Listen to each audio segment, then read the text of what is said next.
حضرت ابو بکر صدیق رضی اللہ تعالیٰ عنہ بہت بڑے تاجر تھے، لیکن انہوں نے خود اپنے آپ میں پسند کیا تھا کہ میں ایک مسکین اور غریبوں کی طرح زندگی گزاروں. تو ہم لوگ یہ سمجھیں کہ کوئی کام کاج نہیں کرنا ہے، بس بیٹھے رہیں اپنے گھر پر نکمے بنے ہوئے، اللہ کی عبادت خوب کر رہے ہیں لیکن روزی روٹی کا کوئی مسئلہ نہیں ہے، اللہ پر توکل کر لیں. یہ توکل کافی نہیں ہے. اسباب اختیار کرنے کے بعد، آپ کوئی جاب کرنے کے بعد، اپنا کوئی چھوٹی موٹی تجارت کرنے کے بعد پھر اللہ پاک پر توکل اور بھروسہ کرے. صحابہ کرام نے نبی علیہ الصلوۃ والسلام سے ایک موقع پر فرمایا کہ کیا ہم جنگل کے اندر اونٹ کو کھلا چھوڑ کر کے اللہ پاک پر بھروسہ کر لیں یا پھر اونٹ کو باندھ کر کے پھر بھروسہ کریں؟ نبی علیہ الصلوۃ والسلام نے فرمایا کہ آپ اونٹ کو باندھ لیں، اسباب اختیار کر لیں اس کی حفاظت کے، اس کے بعد آپ اللہ پر بھروسہ کریں کہ اب اللہ پاک میری اس چیز کی حفاظت فرمائے. بات چل رہی تھی روز قیامت اللہ پاک 7 قسم کے لوگوں کو اپنے عرش عظیم کا سایہ نصیب فرمائیں گے. ان 7 میں سے 4 قسم کے لوگوں کا ذکر ہوا تھا، تھوڑے بکھرے بکھرے سے بیٹھے ہیں، جیسے ایک بندہ اور جو نئے تشریف لائیں وہ ابھی سنتوں کی نیت نہ باندھیں، انشاءاللہ ان کو وقت دے دیا جائے گا. بہرحال بات یہ چل رہی تھی کہ کل جب اللہ پاک اس دنیا کو ختم فرمائیں گے، یہ دنیا ختم ہو جائے گی، آسمان، زمینیں، ساری کائنات جیسے پہلے کچھ بھی نہیں تھی ویسے ایک دن آئے گا ساری کائنات ختم ہو جائے گی. اور چونکہ یہ دنیا دارالاسباب ہے، امتحان کی جگہ ہے، اور اس دنیا میں اللہ پاک نے انسانوں کو امتحان کے لیے پیدا کیا ہے، تو گویا ہم لوگ ایگزام ہال میں بیٹھے ہوئے ہیں. امتحان جہاں چلتے ہیں، پیپر چل رہے ہوں تو ہم لوگ پیپر کا جواب دے رہے ہیں اور امتحان میں پاس ہونے کی کوشش کر رہے ہیں. تو ہمیں چاہیے کہ اس دنیا کو امتحان گاہ سمجھیں، اس دنیا کو، اس جہان کو اپنی امتحان اور اپنا پیپر سمجھیں اور پھر اس کو حل کریں. کیا سوالات کیا ہیں اس امتحان کے؟ وہی اللہ پاک کے جو احکام ہیں وہ سوالات ہیں. یہاں امتحان 2 طرح کے ہوتے ہیں عام طور پر، زبان سے اس کا جواب دینا ہوتا ہے یا قلم سے اس کا جواب دینا ہوتا ہے. لیکن اس دنیا کے اندر جو امتحان کے جواب دیے جاتے ہیں وہ انسان کے عمل اور کردار سے جواب دیا جاتا ہے. جیسا انسان کا عمل ہوتا ہے گویا وہ اللہ رب العزت کے احکام کے جواب ہیں. یا تو وہ ان جوابوں کا غلط، سوالوں کا غلط جواب دے گا، غلط آنسر دے گا، اور یا پھر صحیح عمل کر کے صحیح آنسر اور صحیح جواب دے گا. تو ایک نہ ایک دن اللہ پاک اس دنیا کو ختم فرما دیں گے، اور پھر حضرت آدم علیہ السلام سے لے کر کے آخری انسان تک جتنے انسان اس دنیا میں آئے ہیں سب کو جمع کیا جائے گا اور سب کو ان کی زندگی کے بارے میں سوال کیا جائے گا. تو وہ حالت بہت گمبھیر حالت ہوگی، بہت پریشان کن حالت ہوگی جب تمام انسانوں کا مجمع لگے گا. میدان محشر کی خوفناکی اور ہولناکی گزشتہ کئی مجلسوں میں بیان کی گئی ہے کہ کیسا عالم ہوگا وہاں پر. لیکن ایسے عالم میں اللہ پاک 7 قسم کے لوگوں کو اپنے عرش عظیم کا سایہ نصیب فرمائیں گے. ان میں سے 5ویں قسم کا جو شخص ہے وہ ہے، بخاری شریف کی روایت ہے، رجل اذا طلبته امرأة، کہ عورت ذات منصب والی اور حسن والی خوبصورت عورت مرد کو خواہش پوری کرنے کے لیے، بدکاری کرنے کے لیے بلائے اور سامنے سے انسان اور مرد یہ جواب دے انی اخاف اللہ، کہ میں اللہ سے ڈرتا ہوں، میں یہ کام نہیں کر سکتا. جو اللہ رب العزت کے محض ڈر کی وجہ سے، اللہ رب العزت کے خوف کی وجہ سے اور اس اندیشے سے کہ کہیں اللہ پاک کے سامنے میری رسوائی نہ ہو اور کل روز قیامت مجھ سے اس کے بارے میں سوال نہ کیا جائے، اس خوف کی وجہ سے اس عورت کے بلاوے کو اور اس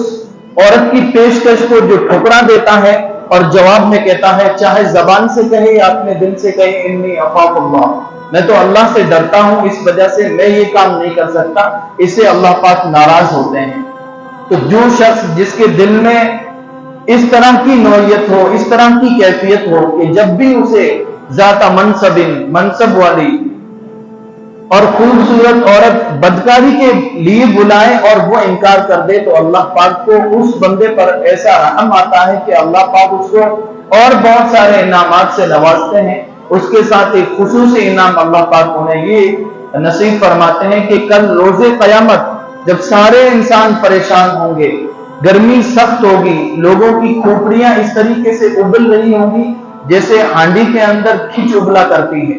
تو ایسی حالت میں اللہ پاک ان کو اپنے عرش عظیم کا سایہ نصیب فرمائیں گے کہ ان کے اوپر نہ تو گرمی کا احساس ہوگا، نہ اور کسی مصیبت کا احساس ہوگا، وہ خوش ہوں گے۔ تو یہ اللہ پاک انہیں اعزاز نصیب فرمائیں گے، یہ نعمت نصیب فرمائیں گے۔ در حقیقت یہ صفت انبیاء کرام کی ہے، نبیوں کی صفت ہے کہ اسے بدکاری کے لیے کوئی عورت بلائے، اپنے قریب کرنا چاہے اور وہ سامنے سے انی اخاف اللہ کہہ کر کے اس کو جھٹلا دے کہ میں اللہ پاک سے ڈرتا ہوں، یہ انبیاء کرام کی صفت ہے۔ چنانچہ حضرت یوسف علیہ السلام کا واقعہ آپ نے سنا ہوگا، بہت لمبا واقعہ ہے، میں اس تفصیل میں نہیں جانا چاہتا، بس میں یہ عرض کرنا چاہتا ہوں کہ جب زلیخا جو بادشاہ مصر کی بیوی تھی، اس نے جب حضرت یوسف علیہ السلام کے حسن کو دیکھا تو حسن پر فریفتہ ہو گئی، شیدا ہو گئی اور اس سے رہا نہیں گیا، تو وہ جو کل تک ماں ہونے کا دعویٰ کر رہی تھی، جس نے حضرت یوسف علیہ السلام کو اپنا بیٹا سمجھ کر کے ان کی پرورش کرنا شروع کی تھی، ان کو پالنا شروع کیا تھا، جیسے ہی حضرت یوسف علیہ السلام کا حسن اس پر آیا تو وہ اپنے اوپر قابو نہ کر سکی اور انہوں نے بے حیائی اور بدکاری کرنے کے لیے حضرت یوسف علیہ السلام کو اپنی طرف بلایا۔ تو اس وقت حضرت یوسف علیہ السلام نے جواب دیا قال انی معاذ اللہ، کہ میں تو اللہ پاک کی پناہ چاہتا ہوں، یہ قرآن کریم کی آیت ہے، انی معاذ اللہ، کہ میں اللہ پاک کی اس کام سے پناہ چاہتا ہوں۔ تو در حقیقت یہ انبیاء کرام کی صفت ہے، نبیوں کی صفت ہے کہ کوئی بے حیائی کے لیے، بدکاری کے لیے سامنے سے عورت تیار ہے اور بلا رہی ہے، پھر بھی اللہ پاک کے ڈر کی وجہ سے اگر انسان اس کو ٹھکرا دیتا ہے تو یہ انبیاء کرام کی صفت ہے، نبیوں کی صفت ہے۔ اس وجہ سے آج اگر ہمارے معاشرے کا غور سے مطالعہ کیا جائے، معاشرے کو ٹٹولا جائے اور دیکھا جائے تو کتنے ایسے لوگ ہو سکتے ہیں کہ جو اس کیفیت پر اپنے آپ کو باقی رکھتے ہیں اور اس معیار کا کردار اپنی زندگی میں لانے کی کوشش کرتے ہیں۔ آج نوجوانوں کے اندر زنا بہت عام ہو چکا ہے،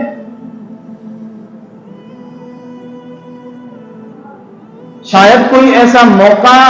آج کے نوجوانوں کو بے حیائی کا، زنا کا ملتا اور وہ اس کو چھوڑ دیں، دیکھنے کو نہیں ملتا ہے ایسا، لیکن جو بچ جاتے ہیں تو اللہ پاک انہیں ایسا لطف نصیب فرماتے ہیں،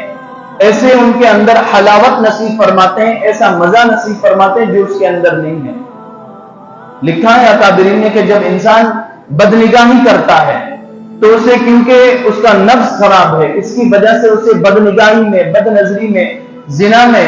باتیں کرنے میں لطف آتا ہے، مزہ آتا ہے، لیکن ایک بار اکابرین نے کہا ہے کہ اس پر تجربہ کیا گیا ہے، ایک بار انسان نظر باز سے چکا لیتا ہے، اس کو اگنور کر دیتا ہے اور اللہ رب العزت کے ڈر کی وجہ سے اچانک لچکتی ہوئی نظر کسی کے اوپر پڑ گئی اور اس نے فوراً اس نظر کو ہٹا لیا اللہ پاک کے ڈر کی وجہ سے، تو وہ جو نظر ہٹانے کا جو مزہ ہے وہ مزہ وہاں نظر لگانے سے نہیں ملتا ہے۔ بد نظری کرنے کی وجہ سے بھی جس کا مزاج گندا ہوتا ہے، جس کے اندر فطور بھرا ہوتا ہے، جس کے اندر بے حیائی اور بدکاری بھری ہوتی ہے، تو اسے بری نظر دیکھنے کی وجہ سے کہیں نہ کہیں لطف آتا ہے، لیکن اس کا اگر تجربہ کیا جائے، لوگ دیکھیں تو نظر ہٹانے کی وجہ سے جو مزہ اور جو لطف آتا ہے وہ دیکھنے کے مقابلے میں کہیں زیادہ بڑا ہوا ہے۔ انسان کچھ دنوں تک اگر یہ کوشش کرے کہ نظر بد نہیں کرنی ہے، زنا کئی طرح کا ہوتا ہے، احادیث کے اندر آتا ہے آنکھ بھی زنا کرتی ہے، تو گویا بد نظری سے کسی کو دیکھنا یہ زنا ہے۔ تو اس سے اگر اپنے آپ کو جب ہم بچانے والے بن جائیں گے تو پھر موقع آئے گا کہ ہمیں جیسے دیکھنے کی وجہ سے لطف آتا تھا اس سے کہیں زیادہ بچنے کا لطف آئے گا۔ اور ایسے لوگوں نے واقعات بیان کیے ہیں میرے سامنے کہ جو لطف آتا تھا، اور پھر ایسے لوگوں سے بھی ملاقات ہوئی میری، وہ کہتے تھے میرے سامنے ایسے ایسے واقعات ہوئے کہ انسان اپنے اوپر قابو نہیں کر سکتا، ایسے میرے سامنے حالات آئے لیکن میں نے اپنے اوپر قابو کیا، جس کی برکت یہ تھی کہ میں جب بھی اللہ پاک سے کوئی دعا کرتا تھا اللہ پاک دعا قبول فرماتے تھے، بلکہ میرے ذہن میں کبھی کوئی بات آتی تھی کہ یار یہ کام مجھے کرنا ہے، کچھ ہی دن گزرتے تھے کہ وہ کام خود بخود اللہ پاک کروا دیتے تھے۔ ایسے لوگوں نے واقعات اور مثالیں بیان کر کر کے بتائی کہ میرا یہ کام تھا۔ ایک نوجوان اس نے واقعہ سنایا، میری یہ صفت تھی کہ میرے سامنے کئی مرتبہ عورتوں نے بے حیائی کے لیے مجھے بلایا پکارا، لیکن میں نے اللہ رب العزت کے ڈر کی وجہ سے اس کو ٹھکرا دیا۔ میرے ذہن میں آتا تھا کہ کاش یہ گاڑی اگر مجھے مل جائے، میری خود کی ذاتی گاڑی ہوتی۔ اللہ پاک نے رزق میں ایسی برکت نصیب فرمائی کہ چند ہی مہینوں کے بعد اس کے پاس وہ گاڑی موجود ہے۔ اس طرح کے اس نے دسیوں مثالیں دی میرے سامنے۔ تو یہ انبیاء کرام کی صفت ہے، نبیوں کی صفت ہو جانا کوئی معمولی بات نہیں ہے۔ کسی انسان کے اندر اگر نبیوں والا کردار ہے، انبیاء والے اعمال ہیں، تو ساری کائنات سے جو افضل ترین ذات ہو سکتی ہے وہ انبیاء کرام کی ہے، نبیوں کی ہے۔ کیونکہ نبی کوئی انسان سفارش کروا کر کے، رات بھر عبادتیں کر کے یا کچھ بھی کر کے انسان نبی نہیں بن سکتا۔ نبی اللہ پاک جسے پسند فرماتے ہیں وہی نبی بن سکتا ہے، ولی بن سکتا ہے، بڑے سے بڑا قطب اور ابدال بن سکتا ہے، لیکن کوئی سمجھے کہ میں کوشش کر کے نبی بن جاؤں، یہ ہو نہیں سکتا۔ لیکن انبیاء کرام والی صفات پیدا کر سکتا ہے انسان۔ تو یہ جیسے حضرت یوسف علیہ السلام کے بارے میں آیا، گناہوں سے بچ جانا اور گناہوں کے مواقع موجود ہونا، زنا کے مواقع موجود ہونا کہ انسان چاہتا تو کر لیتا لیکن اللہ رب العزت کے ڈر کی وجہ سے بچ جاتا ہے، تو یہ انبیاء والی صفت ہے۔ ترمذی شریف میں ایک واقعہ بیان کیا ہے کفل نامی شخص کا۔ نبی علیہ الصلوۃ والسلام نے فرمایا کہ بنی اسرائیل میں ایک کفل نامی آدمی تھا، یہ واقعہ شاید آپ لوگوں نے سنا بھی ہو پہلے۔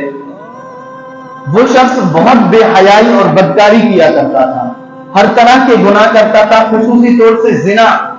بہت زیادہ کیا کرتا تھا، گناہوں کا عادی تھا۔ ایک روز اس کے ساتھ یہ واقعہ پیش آیا کہ ایک عورت اس کے پاس آئی اور اس نے چند پیسوں کا مطالبہ کیا کہ مجھے غالباً 20,000 دینار ہے یا درہم ہے، 20,000، کہ یہ اگر مجھے دے دیں تو میں اپنے آپ کو تیرے حوالے کر سکتی ہوں، تو مجھ سے اپنی خواہش پوری کر سکتا ہے۔ اس نوجوان کی عادت تھی کفل نامی شخص کی، تو اس نے 20,000 روپے یا اس وقت کے درہم اور دینار تھے اس کے ہاتھ میں تھمائے اور اس سے اپنی ضرورت اور خواہش پورے کرنے کے لیے بلا لیا۔ جب وہ خواہش پورا کرنے کے لیے جیسے ایک شوہر اپنی بیوی کے پاس جاتا ہے، ایسے جب گیا تو اس عورت کی حالت اس نے دیکھی کہ اس کے پورے بدن پر کپ کپی تاری ہے، کانپ رہی ہے اور پسینہ جاری ہے۔ یہ عورت یہ حالت دیکھ کر کے اس کفل نامی شخص نے پوچھا کہ میں نے تو آپ کو یہ ترمذی شریف میں روایت موجود ہے، نبی علیہ الصلوۃ والسلام نے فرمایا تو آپ اس کو ایسے نہ اڑا لیں کہ یہ مولوی صاحب جو واقعات بیان کرتے رہتے ہیں وہ ہیں۔ نبی علیہ الصلوۃ والسلام کا فرمان تو کبھی غلط ہو نہیں سکتا۔ تو یہ آپ علیہ الصلوۃ والسلام نے فرمایا کہ اس شخص نے پوچھا کہ میں نے کوئی آپ کے ساتھ زبردستی تو نہیں کی، نہ میں نے آپ کو مجبور کیا ہے کہ آپ میرے ساتھ یہ کام کریں، آپ نے اپنی خوشی سے پیسوں کے بدلے میں اس کام کو اختیار کیا ہے، تو پھر اب گھبراہٹ اور اب کپ کپی کیوں ہے؟ تو اس عورت نے کپ کپاتے زبان سے اور ہونٹوں سے جواب دیا کہ میں اس کے لیے مجبور ہوں، میرے چھوٹے بچے ہیں جو بھوک کی وجہ سے دل بلا رہے ہیں، شدید بھوک کی وجہ سے، تو مجھ سے میری ممتا سے یہ گوارا نہیں ہوا کہ میں اپنے بچوں کو بھوکا دیکھ سکوں، اس لیے میں یہ گناہ کرنے کے لیے آمادہ ہوئی اور آج تک میں نے کبھی یہ گناہ نہیں کیا ہے۔ جب یہ واقعہ اس شخص نے سنا، اللہ پاک کو اسے ہدایت دینی تھی، اس شخص کو رحم آیا، وہ کچھ دیر تک رونے لگا اور اس کے بعد عورت سے کہا کہ یہ 20,000 روپے درہم آپ لے جاؤ اور اپنے بچوں کی ضروریات اور دودھ کو مٹاؤ اور آپ ایسے ہی چلی جاؤ۔ وہ عورت چلی گئی۔ یہ واقعے میں دو سبق ہیں ہمارے لیے۔ ایک سبق تو یہ ہے کہ اگر ہمارے ارد گرد، ہمارے اڑوس پڑوس میں کوئی محتاج رہتے ہیں، کچھ مجبور لوگ رہتے ہیں جو واقعتاً مجبور ہیں۔ دیکھیں، ایک پیشاور ہوتے ہیں مجبور، پیشاور بھیک مانگنے والے جن کا کام ہے پیسے مانگنا،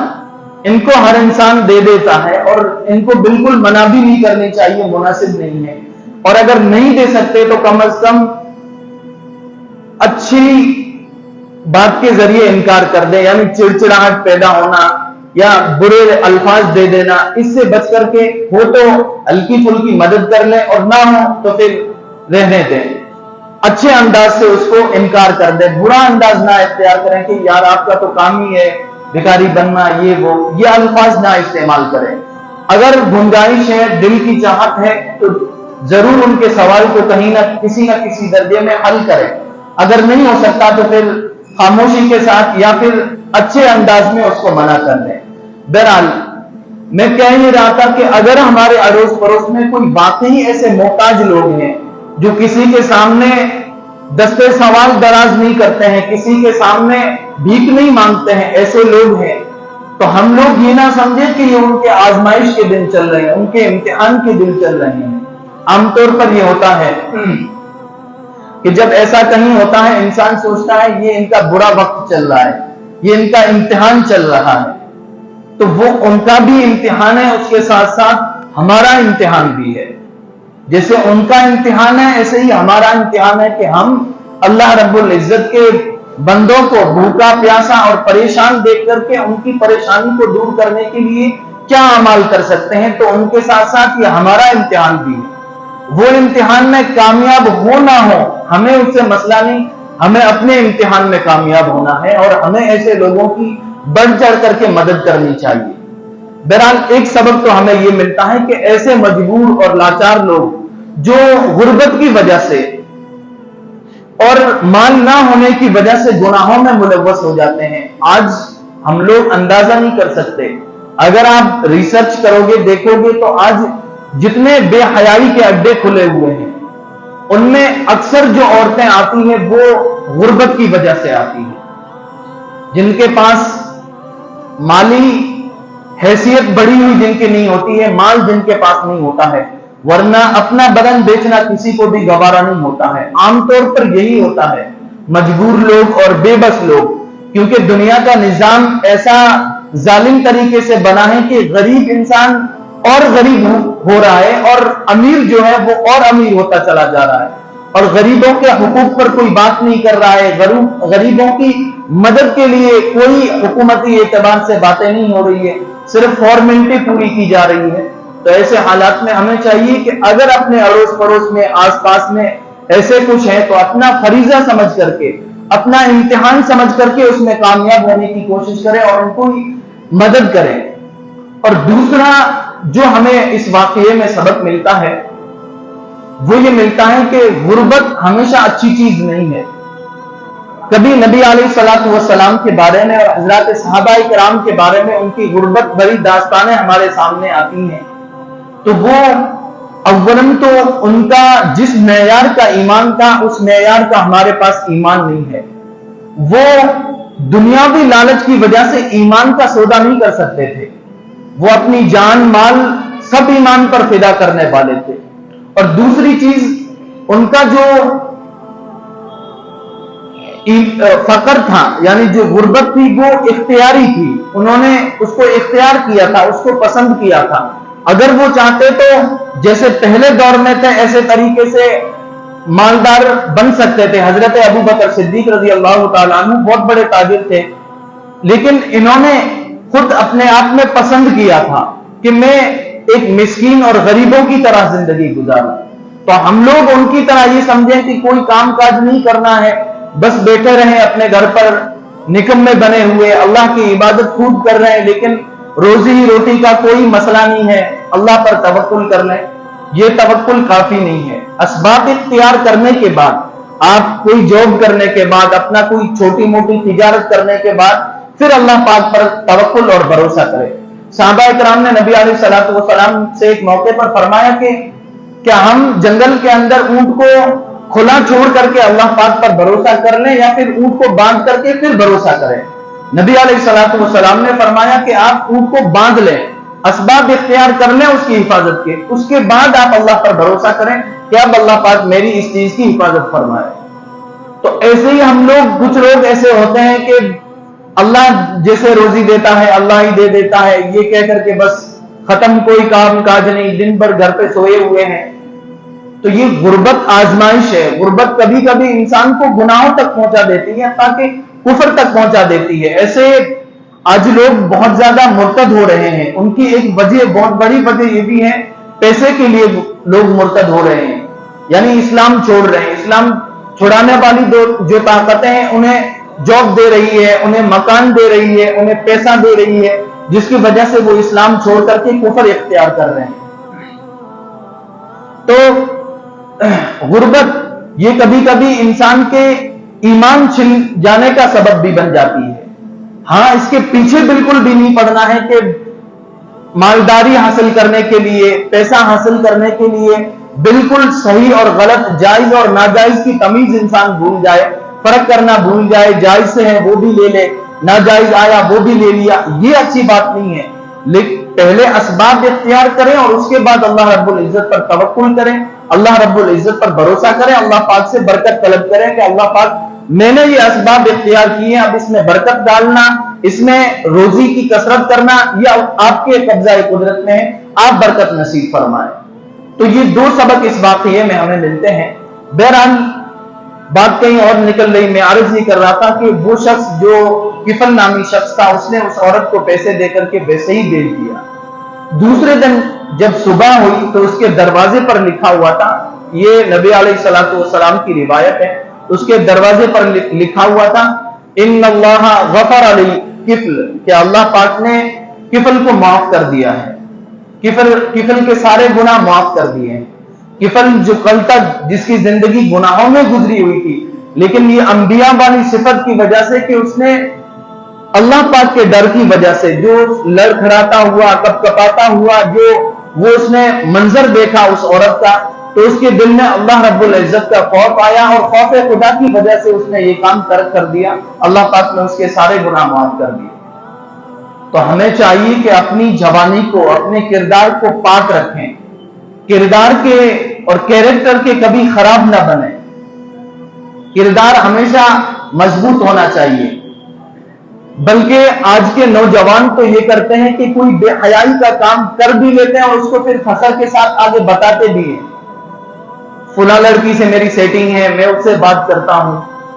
کتنی بے حیائی کی بات ہے کہ انسان ایک گناہ کرے اور پھر اس گناہ پر فخر کرتا گھومے کہ یہ میں گناہ کر رہا ہوں۔ احادیث کے اندر آتا ہے، نبی علیہ الصلوۃ والسلام کی روایت موجود ہے کہ جو شخص گناہ کر کے پھر اس پر فخر کرتا ہے، اس کو اللہ پاک کبھی معاف نہیں فرماتے ہیں۔ تو ایک تو گناہ کیا اور پھر اس کو فخر کے ساتھ آگے کھول کر کے بیان کرنا۔ اللہ پاک نے تو پردہ فرمایا تھا کہ تیرے گناہ کو ظاہر نہیں کیا، چھپا دیا لوگوں سے، اور تو چاہ کر کے پھر اس کو بے پردہ کر رہا ہے۔ تو نوجوانوں کو چاہیے کہ یہ بے حیائی سے نکلیں، اپنے آپ کو باز رکھیں، باہر رکھیں، اس سے دور رکھیں۔ اور والدین کو بھی چاہیے کہ جب بچے نوجوان ہو جائیں، بلوغ کو پہنچ جائیں، تو چاہیے کہ نکاح کا انتظام کریں ان کا۔ ہم لوگ والدین کیا کرتے ہیں آج کے دور میں، جن چیزوں کے بارے میں اللہ رب العزت کی طرف سے کوئی پکڑ نہیں ہے، ان پر خوب پیسہ خرچ کرتے ہیں، خوب توجہ لگاتے ہیں، اور جن پر اللہ رب العزت کی طرف سے پکڑ کا اندیشہ ہے ان پر کوئی غور نہیں۔ یہ اولاد کے حقوق میں سے ہے کہ جب وہ بالغ ہو جائیں ان کا اچھا رشتہ دیکھ کر کے ان کا نکاح کروا دیا جائے۔ جب نکاح نہیں ہوتا ہے، جب جائز طریقے بند ہوتے ہیں، تب انسان ناجائز کی طرف منہ موڑتا ہے اور منہ مارتا ہے پھر۔ تو اس وجہ سے والدین کو بھی چاہیے کہ اپنے بچے جب بالغ ہو جائیں، بالغ ہونا کسی کے 25 سال میں بالغ نہیں ہوتے،